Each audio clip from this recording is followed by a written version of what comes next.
97% of the Quran teaches ethics, the relationship between God and man, the purpose of life, morality, other truths as well. The history of nations in the past teaches us how to be self-critical, how to use reason and faith, the extreme importance of using reason and faith, teaches many, many major themes. You know what I was taught when I became a convert? Rules, rules, rules. If I hadn't studied this religion myself and entered this religion and all I received were rules, rules, rules, I would have left it the next day.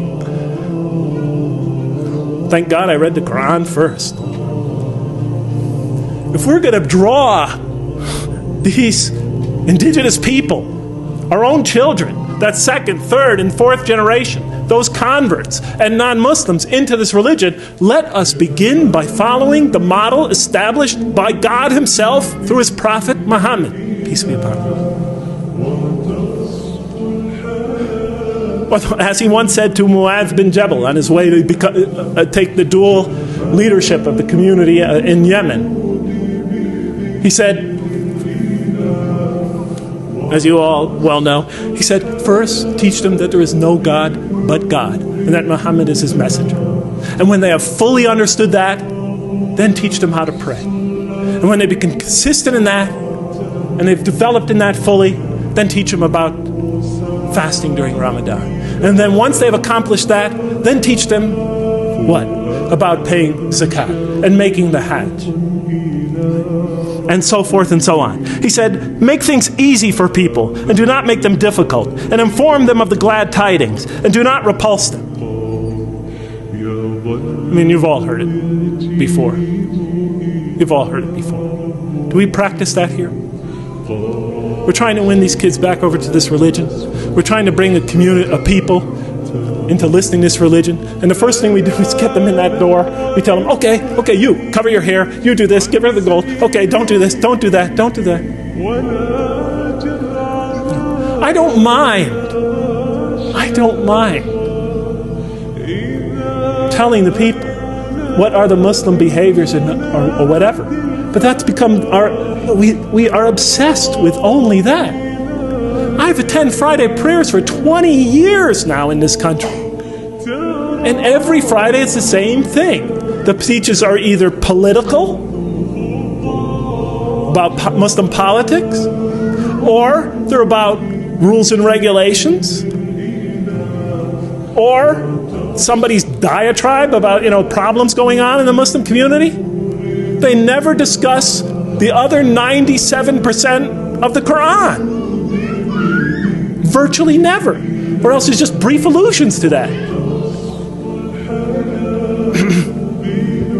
And be tolerant. When we bring people into our community, don't expect them to become Middle Easterners or, Arabs or Pakistanis or Sri Lankans the next day or ever even. Give them time to grow into the religion. Give them the space to grow. Give them the room to grow. Give them the right to ask. Give them the right to question. Give them time to develop. The Quran gave them 13 years in Mecca, and then slowly but surely brought them along after that. We always put the cart before the horse. Give them time.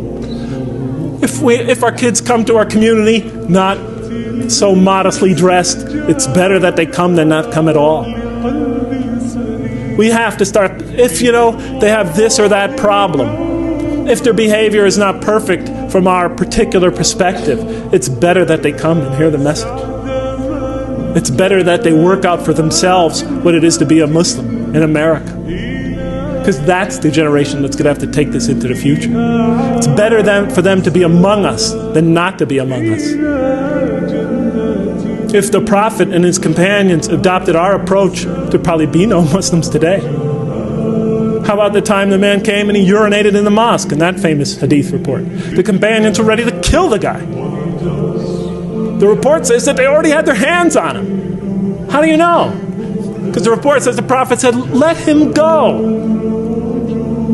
Go get some water and pour it over it. You've been sent to make things easy for people, not to make them hard. Let's follow the Mecca plan. Let's just give it a try. Do I think, because I've said this to you today, you're going to go out and try it? No way, Jose. But if some of you here care about your children, if some of you care about the people of America, want to bring them this message, then I beg you to give it a try. Establish a mosque, a halfway house, call it whatever you want. Make it so that people who feel shy to come to the regular mosque will come to that as they are, to hear the message and to pray. Even though they're not perfect, even though they may have flaws that you think you see, no matter what you see, establish an institution where we could follow that Mecca plan.